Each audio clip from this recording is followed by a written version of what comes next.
भारत के कुल राज्यों पर 70 लाख करोड़ का कर्ज है। 1 लाख करोड़ का कर्ज नहीं, 2 लाख करोड़ का कर्ज नहीं, 10 लाख करोड़ का कर्ज नहीं, 70 लाख करोड़। उत्तर प्रदेश पे 6 लाख करोड़ का कर्ज है, बिहार पे 3 लाख करोड़ का कर्ज है, बंगाल पे 4 लाख करोड़ का कर्ज है, महाराष्ट्र पे 6 लाख करोड़ का कर्ज, तमिलनाडु पे 6 लाख करोड़ का कर्ज, आंध्रा तेलंगाना पे 3-3 लाख करोड़ का कर्ज, पंजाब पे 3 लाख करोड़ का कर्ज है। छोटा सा दिल्ली है, इसके ऊपर भी 50,000 करोड़ का कर्ज है। कुल 70 लाख करोड़ का कर्ज है। इसके बावजूद पॉलिटिकल पार्टियां चुनाव के पहले मुफ्तखोरी का कंपटीशन करती हैं।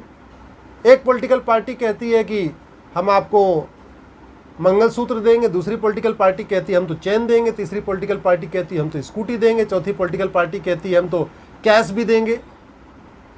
सारे वादे कर रहे हैं, पैसा कहाँ है कुछ नहीं पता। अगर मेरे जेब में 100 रुपये नहीं है और मैं 500 रुपये का सामान खरीदने का वादा करूं, तो इसका मतलब कुछ न कुछ तो गलत करना पड़ेगा ना। इसीलिए इस मुफ्तखोरी को रोकने के लिए मैंने सुप्रीम कोर्ट में पीआईएल फाइल किया। इस साल जनवरी 2022 में मैंने पीआईएल फाइल किया।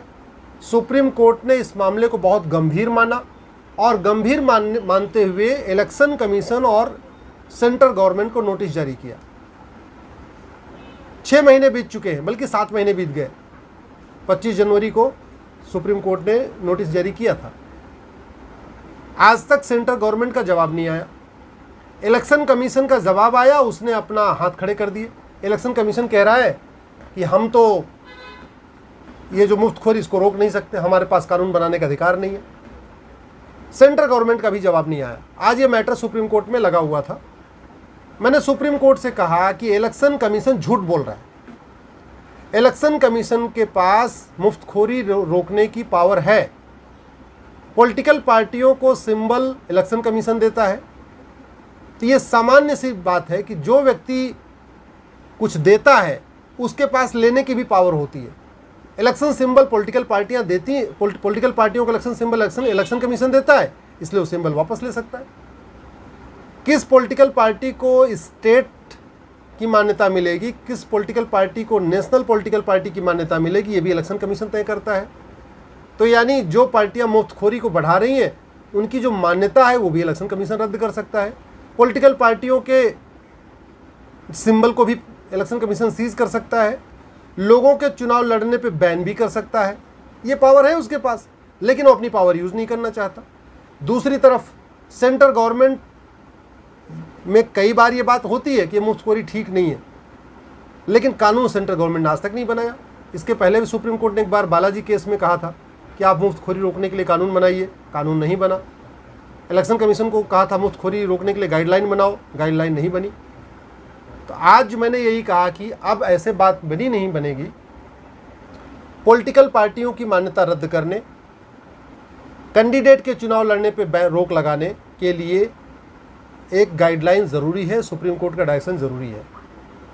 दूसरा, इंडियन पिनल कोड में ब्राइबरी का कानून है, ब्राइबरी की एक धारा है, लेकिन इसको ब्राइबरी माना ही नहीं जाता। अरे भैया, इससे बड़ी ब्राइबरी क्या होगी। मैं आपको कह रहा हूं कि मुझे आप वोट दोगे तो मैं आपको मंगलसूत्र दे दूंगा, आप मुझे वोट दोगे मैं आपको स्कूटी दूंगा, आप मुझे वोट दोगे मैं आपको फ्री पानी दूंगा, आप मुझे वोट दोगे मैं आपको फ्री की बिजली दूंगा। पॉलिटिकल पार्टी वादा करती है। ये पैसा कहाँ से लाता है? क्या पॉलिटिकल पार्टी अपने घर से पैसा लाती है? क्या कोई नेता अपने घर से पैसा लाता है, या पॉलिटिकल पार्टी अपने चंदे में से ये काम करती है? पैसा किसका? टैक्स पेयर का। टैक्स पेयर से पूछा नहीं जाता।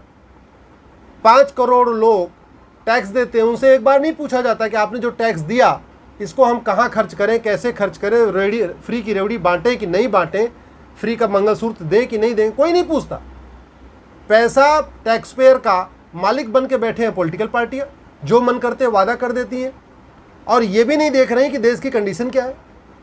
70 लाख करोड़ का कर्जा है। अगर हमने इसको नहीं रोका, यही बात मैंने सुप्रीम कोर्ट से कही आज, कि अगर हमने मुफ्तखोरी को नहीं रोका, ये जो मुफ्त में रेवड़ी बांटी जा रही इसको नहीं रोका, भारत का हालत वही होगा जो श्रीलंका की आज हालत हो रखी है।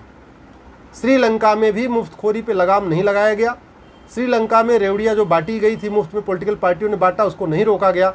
आज श्रीलंका बेहाल है। 100 रुपये किलो चीनी मिल रही है, 100 रुपये का एक एक लड्डू मिल रहा है वहाँ पे। ये सिचुएशन आ गई, इतनी महंगाई हो गई, पूरी तरीके से बैंकरप्ट हो चुका है श्रीलंका, पूरी इकोनॉमी बर्बाद हो चुकी है। कोई श्रीलंका को उधार देने के लिए तैयार नहीं है।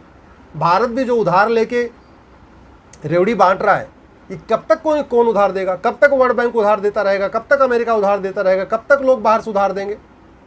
लोगों ने लंका को उधार देना बंद कर दिया, लंका कोलैप्स हो गया, बर्बाद हो गया लंका। यही हालत कुछ दिन भारत में होगी। भाई 70 लाख करोड़ का कर्जा है, चलो मान लो 10-20 लाख करोड़ और कर्जा मिल जाएगा। एक दिन तो ऐसा आएगा ना कि लोग उधार देना बंद कर देंगे, उधार देना बंद कर देंगे, पूरा हमारी इकोनॉमी कोलैप्स हो जाएगी। तो वही हालत होगी जो लंका की हुई है। इसलिए आज माननीय सुप्रीम कोर्ट से मैंने यही निवेदन किया, ये बहुत गंभीर मामला है और सुप्रीम कोर्ट ने भी कहा कि बहुत गंभीर मामला है। इलेक्शन कमीशन सुप्रीम कोर्ट ने पूछा, आप बताइए ये मामला, आप इसको सीरियस मामला मानते हैं? इलेक्शन कमीशन ने बोला हाँ मामला बहुत सीरियस। फिर सुप्रीम कोर्ट ने बोला जब मामला सीरियस है तो आप इस पर कुछ करते क्यों नहीं, फिर अपने हाथ क्यों खड़े कर रहे? सेंट्रल गवर्नमेंट के एडवोकेट से पूछा, भाई ये मामला आप इसको सीरियस मानते हैं? सेंट्रल गवर्नमेंट के एडवोकेट ने भी बोला हाँ मामला बहुत सीरियस है। फिर सुप्रीम कोर्ट ने बोला अगर मामला सीरियस है, 6 महीने हो गए, नोटिस जारी किए, आप जवाब क्यों नहीं दाखिल कर रहे हो? मेरे मैटर के बाद कपिल सिब्बल साहब का मैटर था, कपिल सिब्बल साहब ये कोर्ट में बैठे हुए थे। चीफ जस्टिस ने सिब्बल साहब को उठाया, बोले हाँ भाई बताइए आप सिब्बल साहब, आप तो पार्लियामेंटेरियन हैं, ये मामला सीरियस है कि नहीं है? सिब्बल साहब बोले हाँ मामला बहुत सीरियस है। चीफ जस्टिस ने बोला अच्छा फिर आपकी क्या राय है? बोला जी फाइनेंस कमीशन की भी इसमें ओपिनियन होनी चाहिए। उन्होंने बोला फाइनेंस कमीशन भी इसको कुछ कर सकता है। तो अब 1 सप्ताह बाद दोबारा सुनवाई होगी और इलेक्शन कमीशन को फिर से आके बताना है कि वो क्या क्या स्टेप्स लेने वाले हैं इस मुफ्तखोरी को रोकने के लिए। सेंट्रल गवर्नमेंट को बताना है कि वो क्या क्या इस पर कानून बनाने वाले हैं मुफ्तखोरी को रोकने के लिए। अभी हमने ये भी मांग किया कि इसको लॉ कमीशन की भी ओपिनियन ले लिया जाए। तो election commission, finance commission, law commission, NITI Aayog, कानून मंत्रालय, वित्त मंत्रालय, सबकी ओपिनियन के बाद एक इस पर ढांचा आएगा। नहीं आया तो पंजाब में जो काम आम आदमी पार्टी ने किया, आपको पता है पंजाब के ऊपर 3 लाख करोड़ से ज़्यादा का कर्जा है। टोटल पंजाब की पॉपुलेशन 3 करोड़ के आसपास है और 3 लाख करोड़ का कर्जा है। इसका मतलब पंजाब में रहने वाले जितने भी छोटा जो बच्चा है उसके ऊपर भी 1 लाख का कर्जा है। दिल्ली की पॉपुलेशन 2 करोड़ है, 50,000 करोड़ का कर्जा है। अब खुद ही आप कल्पना कर लीजिए, कोई ऐसा दिल्ली का छोटा बच्चा भी नहीं इसके ऊपर कर्जा नहीं। यूपी की पॉपुलेशन 25 करोड़ है, 6 लाख करोड़ का कर्जा है। मध्य प्रदेश के ऊपर भी कर्जा। ऐसा भारत में कोई स्टेट नहीं जिसके ऊपर 10,000, 20,000, 50,000 करोड़ का कर्जा नहीं है।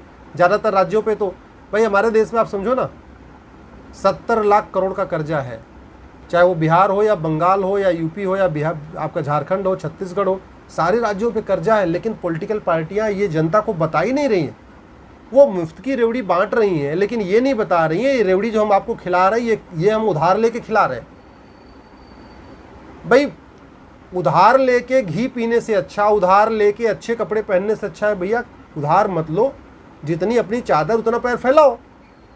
पैसा है नहीं, कभी वर्ल्ड बैंक से मांग रहे हैं, कभी इनसे मांग रहे हैं, कभी उनसे मांग रहे हैं, कभी अमेरिका से मांग रहे हैं, कभी जापान से मांग रहे हैं। सड़क बनाने के लिए, मेट्रो बनाने के लिए, ट्रेन बनाने के लिए, प्लेन बनाने के लिए, एयरपोर्ट बनाने के लिए, सब चीज़ के लिए बाहर से पैसा ले रहे हैं और यहाँ पे मुफ्तखोरी को बढ़ा भी रहे। चुनाव जीतना है, चुनाव जीत के क्या करना, भ्रष्टाचार करना।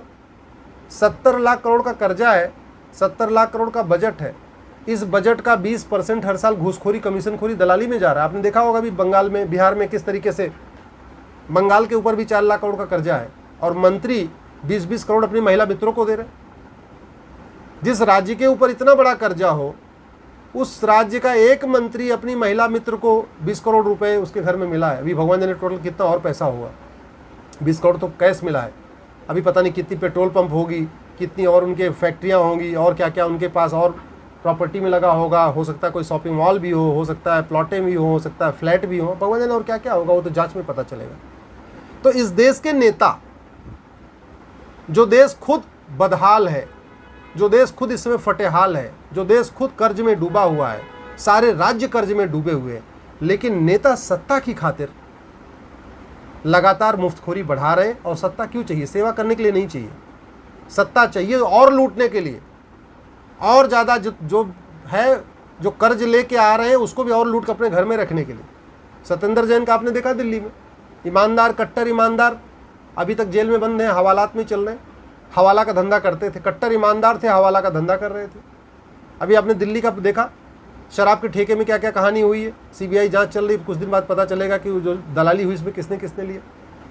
तो जो कट्टर ईमानदार बता रहे वो भी लूट रहे, जो सेकुलर बता रहे वो भी लूट रहे, जो अपने आप को समाजवादी कह रहे वो भी लूट रहे। सत्ता मिल जाए बस, उसके बाद देश जाए बर्बाद में। इसलिए मेरा ये मानना है, इस मुफ्तखोरी को बढ़ाने के लिए हम और आप जो कर सकते हैं, जैसे मैं सुप्रीम कोर्ट जा सकता था, मैं सुप्रीम कोर्ट आ गया। आप कम से कम इतना तो करिए, इस वीडियो को अधिक से अधिक शेयर करिए।